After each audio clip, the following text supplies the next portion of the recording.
So I'd like to tell you a story, and that story is the night that my daughter was born. So my daughter was born on September 12th, and she was due on September 11th. So my wife and I had a doctor's appointment on that day. So we went to the doctor's.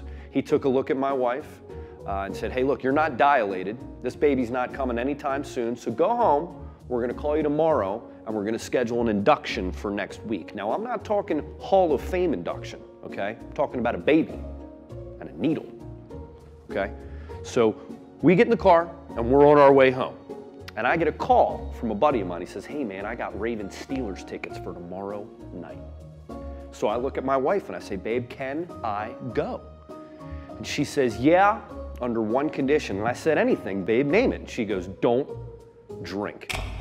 So I looked at her and said something along the lines of, well, why would I drink? I mean, most of the times when I go to the game, I drink, but it's not like I need to drink to have a good time. I mean, I like to drink, but that's whatever. It'd be like sitting at a different seat. It'd be like being on the field. It'd be like being part of the team. So fast forward to the next night. I go to the game, and I immediately start drinking. So I get to the game, and I'm having a great time, you know, because this baby ain't coming anytime soon. I had a medical professional tell me that, and I trust science. I'm tying one on. I'm having a great fucking time. To get to the fourth quarter, and it went something like this. Defense! Defense! Text message. So I pull out my phone, get the message. It's my wife. She says, hey, going into contractions. Think I'm going into early labor. So I text her back like any good husband would, and I say, should I leave? She says, yeah. So that was it. I had to get on my chariot. So I left the game, and I'm driving home, flying home, if you will, because I'm about 9 Bud Lights deep at this point, but I'll be honest with you, nothing sobers you up quicker than your wife telling you that her water broke, right? So I get home, pick her up, and that's exactly what happened. I sweep her off her feet, and away we go to the hospital. So we get to the hospital, and it turns out she is dilated, and now it's game time. I'm talking the real game, the motherfucking game of life, okay? So then she starts having these contractions, right? And she's breathing. She's going, and me, I went to Lamont's class with her, so I'm taught to breathe with her. I look her right back in her eyes, and I'm going, and she looks at me and I look at her, and it was one of these beautiful movie moments. She said to me, I'll never forget it. It was so beautiful. She said, she went, stop mocking me. Now, on one hand, I'm thrilled that she doesn't smell the liquor on my breath. On the other hand, I'm not in Kansas anymore. Dorothy, Toto, the whole fucking house is out the window. She's crushing my hand, and shit's getting real. You know what I'm saying? So originally, my wife was one of those women that said, you know, I think I just want to have a natural birth. You know, I want to have a natural birth, and I don't want any drugs because it's like, you know, maybe a once in a lifetime experience, and I want to feel that. You know, I want to experience that with my child.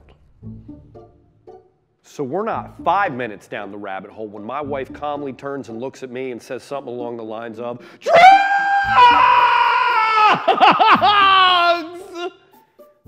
Drugs! Drugs! So I said, hey, can we get that nurse in here? So that nurse Doris comes in. She goes, hey, Dad, I'm just going to talk to your wife for a minute. Is that okay? And I said, sure, Doris. So she walks over to my wife and she says, hey, sweetheart, how you doing? Can I get you some Jell-O? Could I get you another pillow?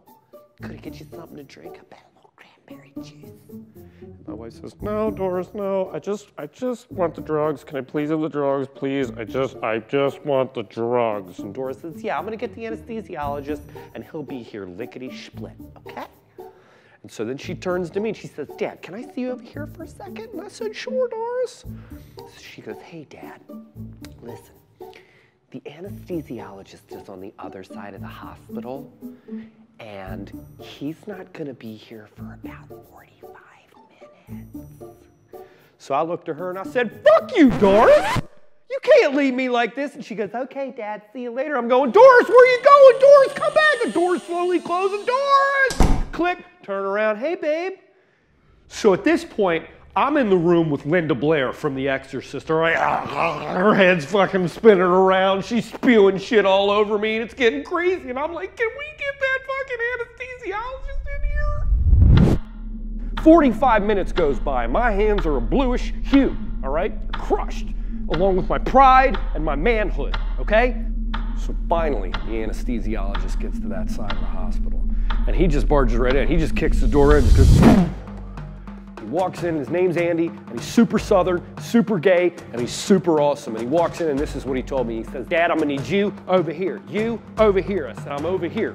And he goes, all right, here, listen, I'm gonna tell it to you like this, and you ain't gonna like it much, all right? I'm gonna bring a big ass needle out. I'm gonna ram it into your woman's back. And a lot of guys, a lot of dads, they see it, they can't handle it, they pass out, and they bump into my shit. So I'm gonna need you over here. I said, I'm over here, Andy. And so finally, Andy brandishes this thing. And this thing was without a doubt the largest needle I have ever seen in my entire life. This thing was like a fucking Civil War sword, okay? So the next thing, Andy takes this, and here's what he does. He says, all right, sweetheart, ain't gonna be like nothing. All right, just gonna be like a little bee sting. Just like a little bee sting.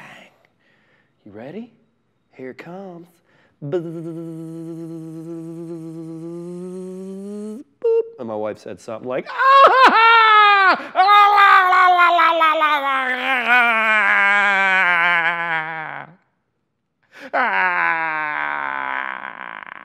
and this Satan motherfucker Andy, you know what he does? He turns and looks at me and he says, well, maybe like a little horn